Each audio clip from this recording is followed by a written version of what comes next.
Hey everybody, it's me, your friendly neighborhood Lynna. How are you guys doing? Me, well, I'm in my car again. Yes, and out in front of Super Target. It's a great store when you have money, which I have none of. So, I wanted to talk to you guys about yesterday. I went for this crazy extended bike ride. I went out, with James, and we went and explored down by Lake Minnetonka, and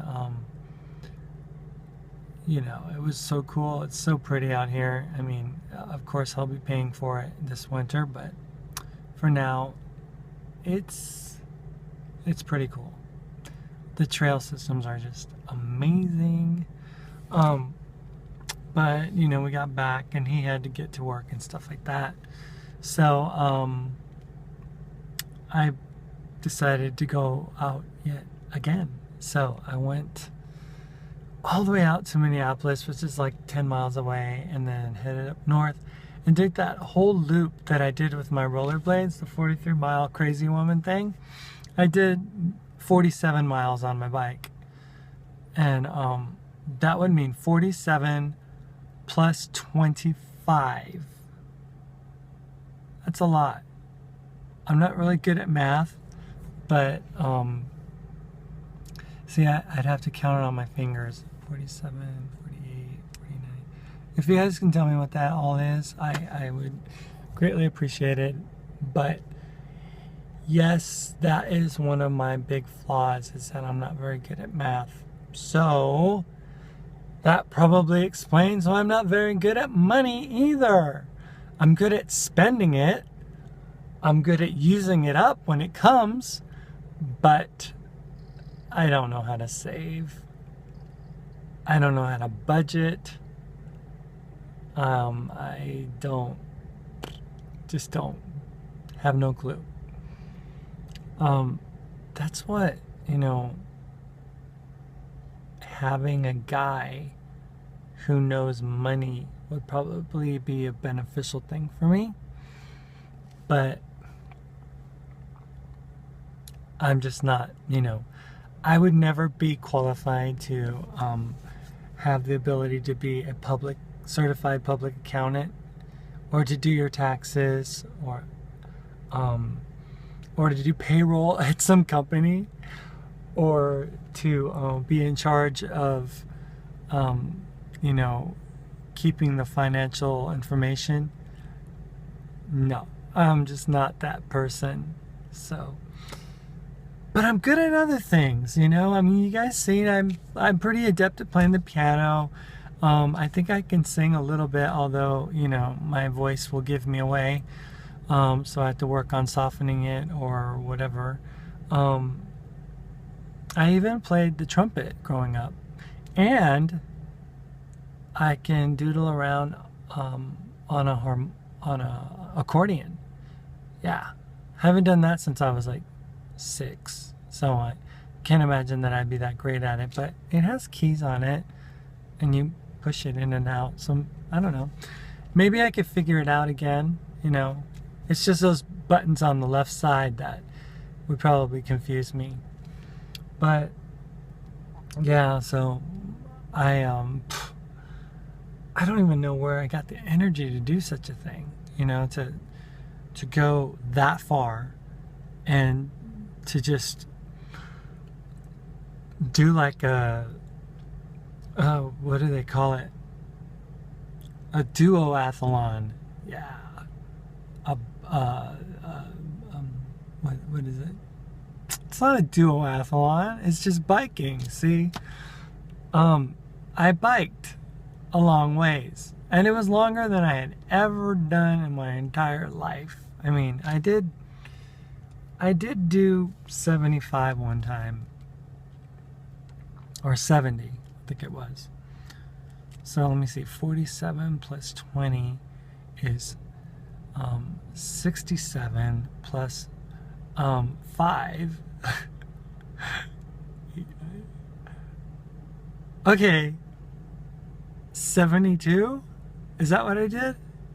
I don't. Whatever. Whatever I did a lot of. Okay. And that was a lot for me. But,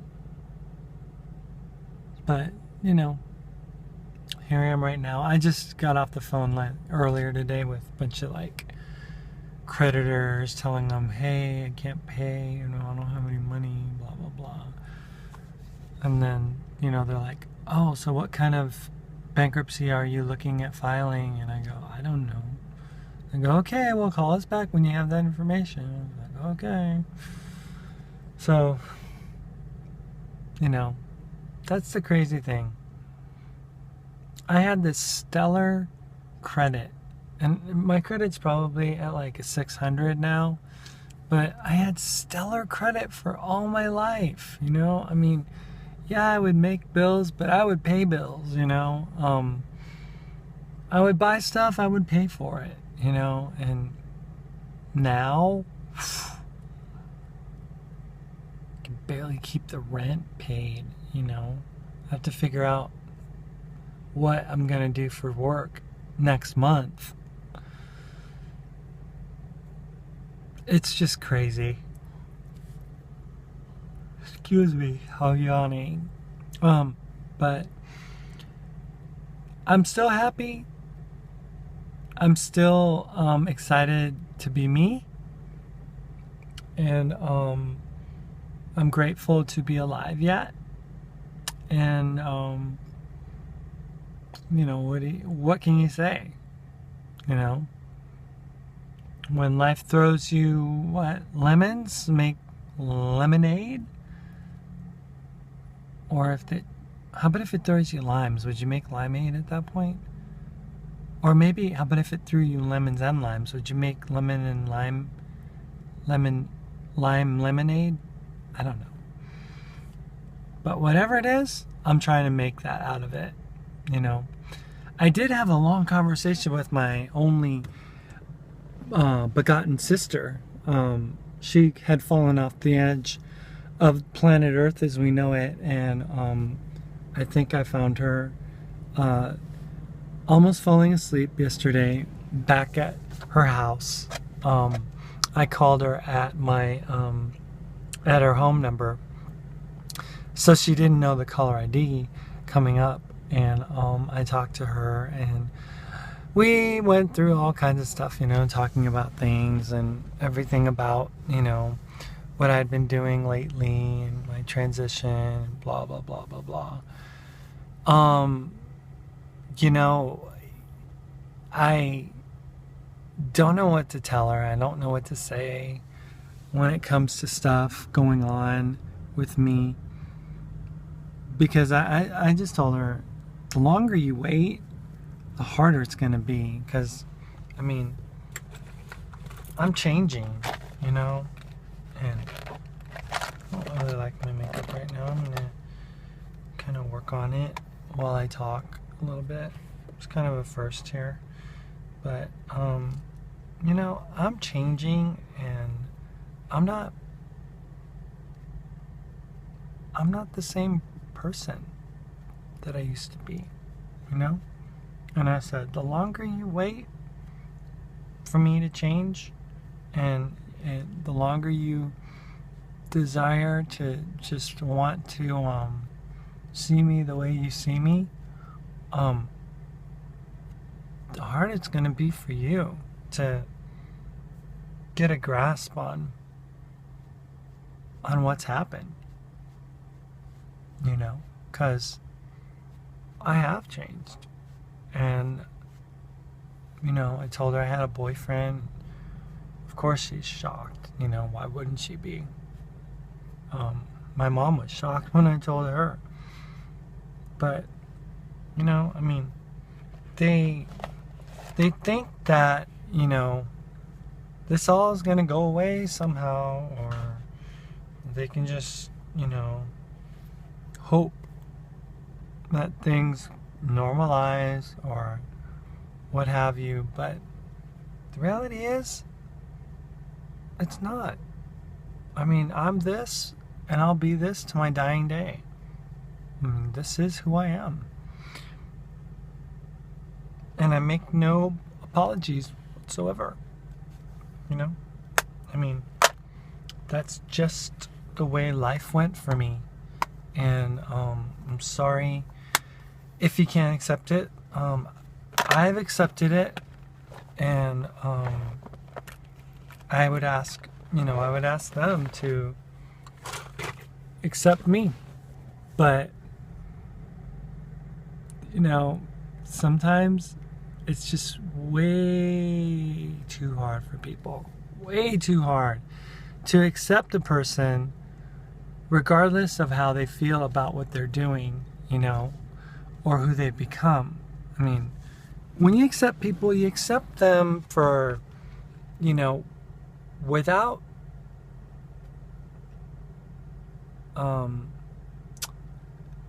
any restraints, without any anything holding you back. I mean, you love unconditionally, you accept unconditionally, and you don't put limitations on people. But I know that people say, oh, well, when you're transitioning, everybody like transitions with you. And it's like, yeah, they are. But I'm transitioning and they're just like in mourning and not talking. I mean, I'm changing and they're staying the same. I'm communicating and they're wanting to hide, away from me and not talk to me. So yeah, they transition with you, but that's if they transition with you. That's not what's happening here. They're like burying their heads in the sand and saying, oh, well, I don't know how you can be that way because the Bible says this, that, the other, this, that, the other. And I'm like, really? Is that where we're going to go with the Bible now? I mean, because I've been through what the Bible said about 5-10 years ago. And, I mean, God knew about me and my issues way before you guys knew. Way before my family knew anything. And it was something that I wrestled with them. And, with them, I didn't wrestle with them at all with regards to this because they didn't know. They had no idea. It was just me. But I alone came to peace with my God about me and about what I was doing. And, they're still at the stage where they're still in denial. They're, my sister was like, but, you need to understand that the way we were raised, you're like dating a guy? I go, yeah. She goes, but, you're married and you're a man. And I'm like, I am not a man. Look at me. Okay, wait. They don't look at me. That's the problem. They don't see what's happened to me. They don't see that, my arms are not a guy's arms and my shoulders are not a guy's shoulders. And, my face is not a guy's face and my eyes are not a guy's eyes. And my lips are not a guy's lips. My cheeks are not a guy's cheeks. My hips and curves are not a guy's curves and hips. Or their butt. I'm a girl. I'm a woman, plain and simple. There's no doubt. No doubt in my mind. But see, they still live with this thought that I'm some freak in a dress, I'm going to go out there and I'm just going to live. I'm just going to say, my piece. I'm going to just be myself. I'm just going to converse with whoever talks to me. And, the majority of them won't even know that I'm trans at all. I just feel like I don't need to worry about it anymore, Sure, there's going to be people that see this thing, you know? I mean, sure, there's people that think, oh my gosh, the hands, that's gotta be a guy, but, you know, and it's like, you know, that's fine, but I'm not a guy. It's not. And then she's like, but you're a guy, and you're with the guy, and, you know, I mean, you know what the Bible says about that? And it's like, oh my gosh, are you gonna go with that whole thing, the whole gay thing now? Because, okay, for one, I'm not gay, but if that's what you think I am, you know, I mean, I guess that's another thing that you're worrying about. But ask James if I'm gay. I mean, when I kiss James, when James and I are making out or whatever, maybe this is TMI for a lot of you, but the reality is, you know, this is Lynna's life. And Lynna, me, in the first person, I talk about things out in the open. And yeah, we are intimate with each other. We love each other, you know, but James is not being kissed by some guy. Just ask him. I mean, he's not, I'm not, you know, I just, you know, yeah. It is what it is, but see, the thing is that they refuse to see me. And I just tell them, Mom, please do me the favor. Please, at least, just look at my picture. At least. I'm not asking you to come visit me or anything. I'm just saying, look at the damn picture. There are thousands up there. And she has, you know, unfriended me on Facebook or gotten off Facebook because she doesn't want to see the pain of what I've become.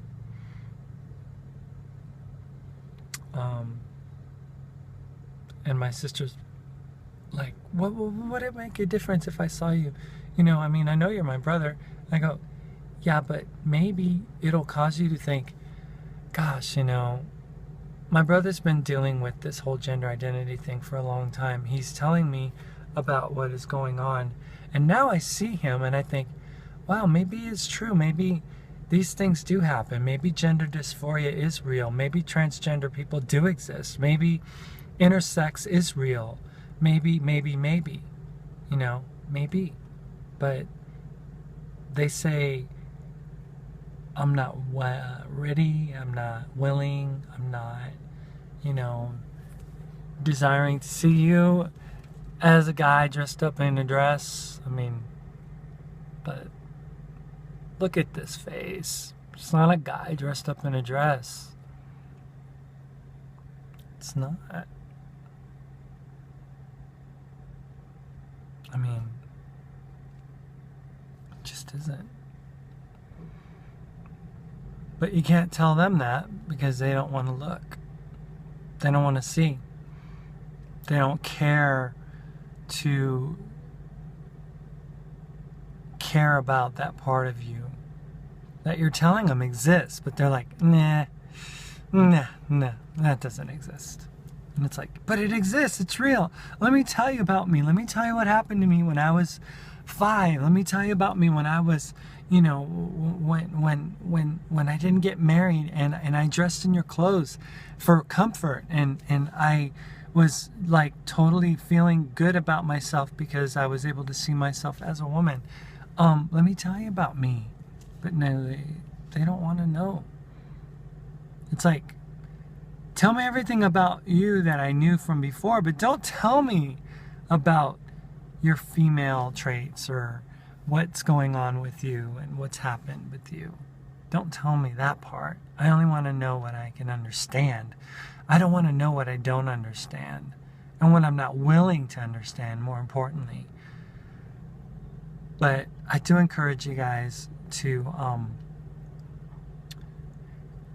if you find yourself in the situation that I'm in and you find yourself not being accepted for who you've become or who you're going to be, just keep loving them through it.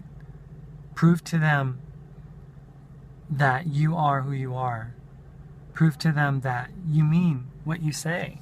Prove to them that you still love them no matter what, whether they accept you or don't. Love never stops coming from you towards them. I mean, there may be hurt and resentment, but the love has got to always flow, you know. I know people say, just write them off, you know, put them in the F-O-matic or whatever, and that's what I've heard people tell me that. And you know what? I just care too much about those that I love. I mean, I care too much about my old friends. I care too much about my extended family. I care too much about my immediate family. I care too much about my kids. I care too much about my ex to put them in the F-O-matic. I can't do that. That's just not me. So, just love.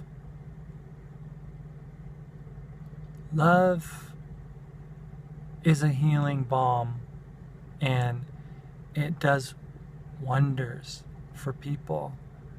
You know, I mean, when they see that you're genuinely who you say you are, and you respectfully treat them the right way, even though they don't accept you or don't want to talk to you or don't want to see you, but you love them anyway. You love them like, you know, like God loves, you know, without measure, overflowing, you know. My Bible says, you know, that God seeks to give us things that are above and beyond what we could ask or even think.